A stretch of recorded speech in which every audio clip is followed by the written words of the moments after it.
Pat, your questions. Hi, Doctor. I had a couple questions. I know it's difficult to get consensus that you're all trying to find the magic acronym plus number, whatever you'd call a CS1 or a WT1 or whatever. And I understand how difficult it is, and I thank you so much for basically giving your life to try to save ours. I mean, it's amazing, so thank you. It seems to me there are two types of safety, though. There's safety as in, is the T-cell therapy safe?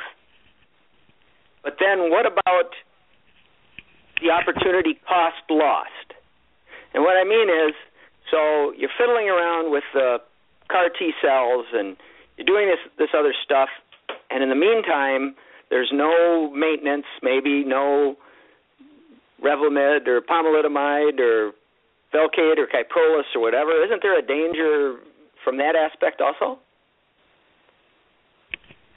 So I guess your question focuses on, are we putting, with this therapy, with these patients, are we putting all our eggs in one basket and expecting these CAR T-cells to do everything? Shouldn't we kind of not forget some of the therapy that came before and is ongoing? Well, that's a good point. I wasn't going there, but we should go there.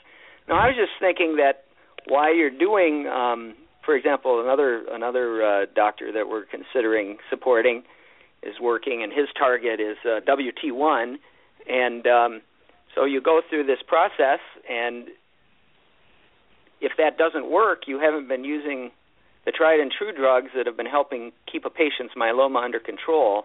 And isn't there a real risk to that?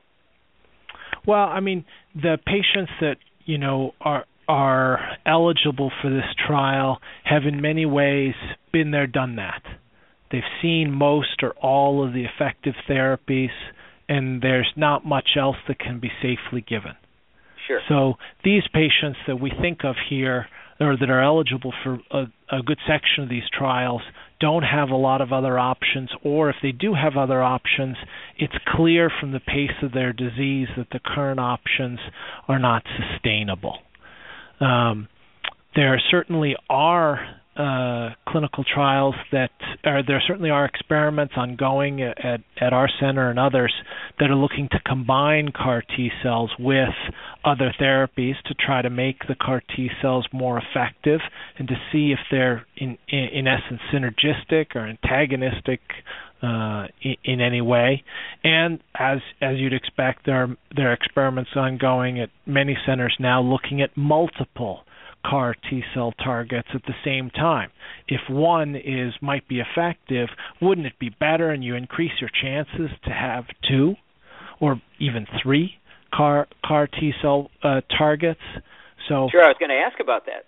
Absolutely. All those scientific experiments are ongoing, and all of them, and you'd imagine the most successful are going to translate to the clinic. So absolutely, I agree with you, is that we need to be thinking, is the target right? Is the way we genetically modify the T cells right? Are we, missing something in terms of how we treat the patients to kind of keep them in bounds and safe after they have the CAR T cells? Is there something we can do along the way to make it easier for the CAR T cells to expand, to kill, but yet not hurt the patient in all this expansion? So most clinical trials ongoing now question at least some aspect of this. Sure, and it just has to be so difficult. The patients you're getting are so darn beat up that can't make it easy either. You're fighting a very trained and wily foe by the time you get to where you're doing your trial, so that has to make things even more difficult. Can you explain, now are you doing this in conjunction with allogeneic transplantation? So, the vast majority of allogeneic transplants in myeloma that are standard allogeneic transplants, those are usually not very popular or terribly effective in myeloma. its unpopularity is related to the fact that it's not terribly effective. Certainly, there are some novel strategies to make allogeneic transplant more effective, but for our trial and for the two other CAR T cell trials the three other CAR T cell trials that are either accruing or in production, none of them are necessarily required or linked to an allogeneic transplant, and that's different than CLL and especially than ALL, because both of those have had a closer link to transplantation, because in those diseases allogeneic transplant has had a little bit more successful history. Sure, and so there's no auto involved either. This is a sort of a freestanding. Well, that's nice from a safety standpoint. That's absolutely. That's and the UPenn group, their CAR T trial targeting CD19 to myeloma patients is tied up in an auto transplant, and so that could be that changes the patient selection. It changes potentially some of the risks, and it's certainly incredibly different from a patient standpoint in terms of expected toxicities, etc. Sure. We don't know which will be better, and sure. so it's an interesting hypothesis to link it there, and it may be the best way to do it, as that type of immunosuppression from that dose of chemotherapy may be what's needed for expansion of the CAR T cells. We don't know. And that's a big question. The UPenn group is fabulous in looking at the kinetics of how these cells expand, and we'll all be looking to try to figure out what's the best environment for these CAR T cells to expand and be effective. Great, thank you. I just have one more general question. There seems to be no consensus with this. What is your opinion? And if in an allo transplant, is GVHD, graft versus host disease, necessary, do you think, to slow down or kill myeloma, or do you think that it could be done without the GVHD? And of course, then that would make the procedure a lot safer, I'm assuming. Yeah, I mean, you described quite concisely the holy grail of allogeneic transplantation: graft versus tumor without graft versus host. And there are 10 interventions we can list off real quick of things that are ongoing in clinical trials to test if that particular intervention gets us closer to an allogeneic transplant that has graft versus tumor without graft versus host. Currently, you'd say that the majority of patients who have clear effective graft versus tumor have some evidence of chronic graft versus host disease. But this chronic graft versus host disease is not like pregnancy. It is not yes or no. It is a huge spectrum of symptoms, side effects, signs, so that a little chronic graft versus host disease from a patient's perspective and a physician perspective is drastically different from graft versus host disease, which is lethal. And there is everything in between.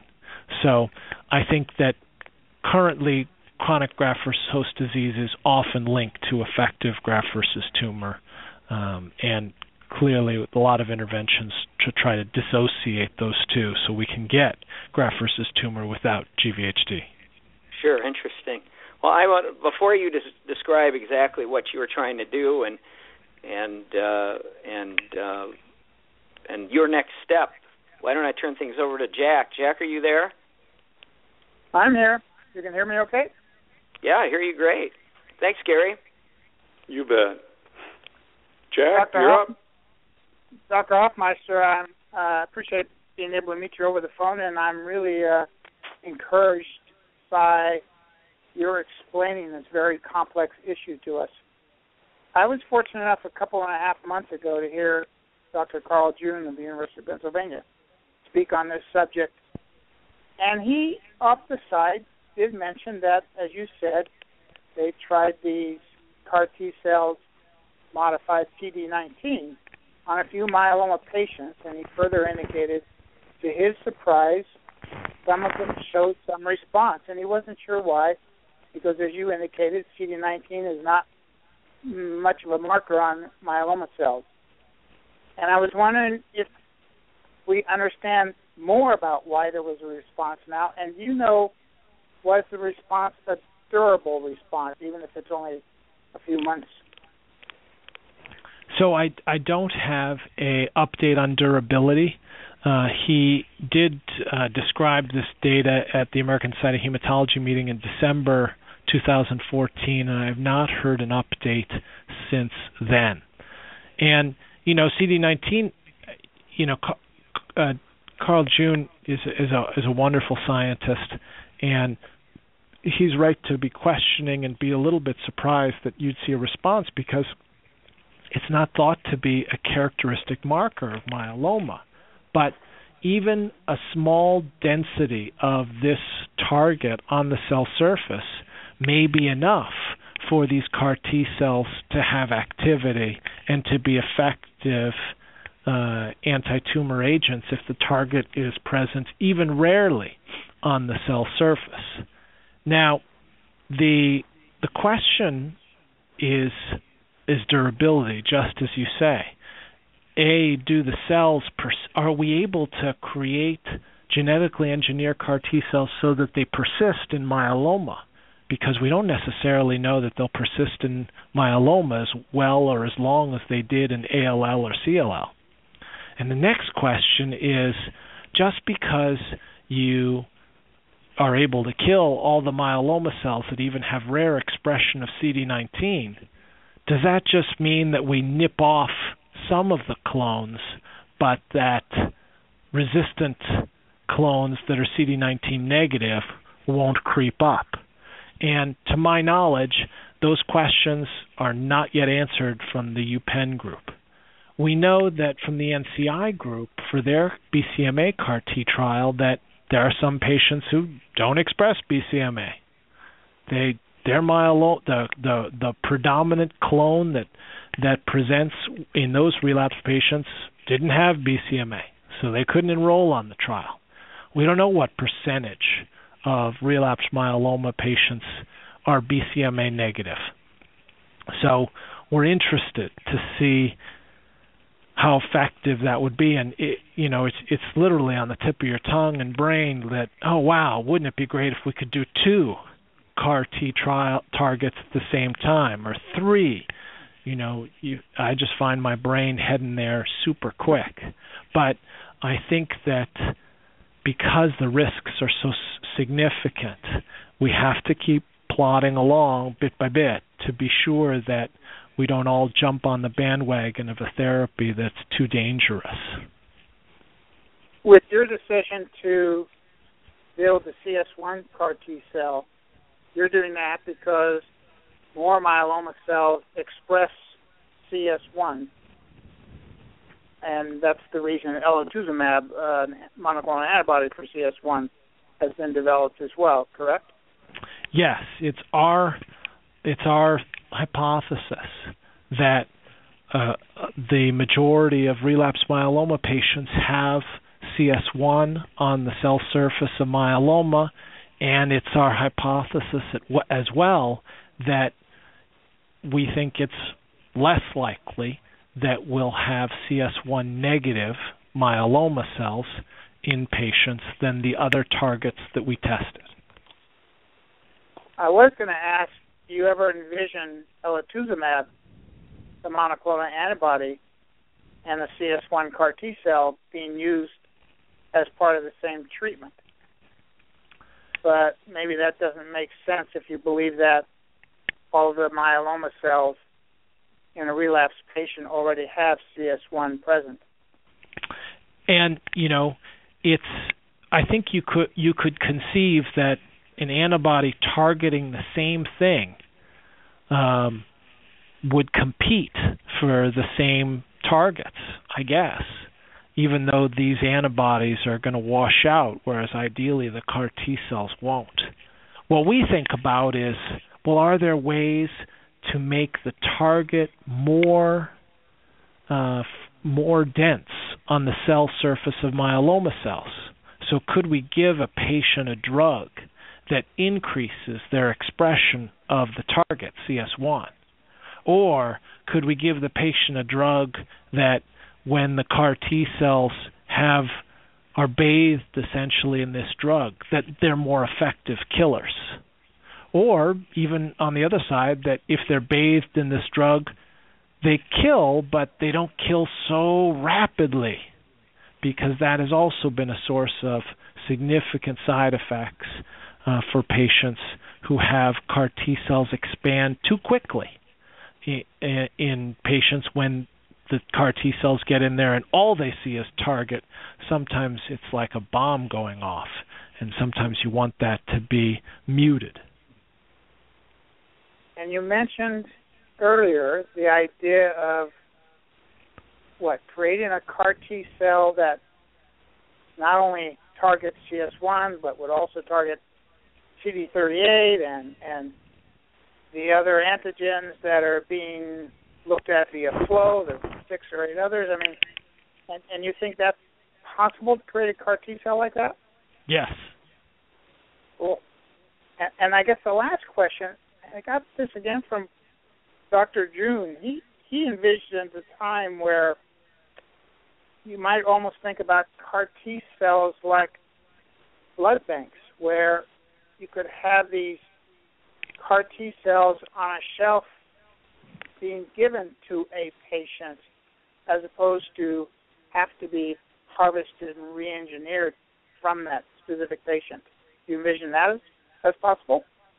Absolutely. That's probably about, those clinical trials are probably less than 12 months away. Well, that's exciting. I'll stop asking questions, and I really appreciate the work you're doing. Thank you so much.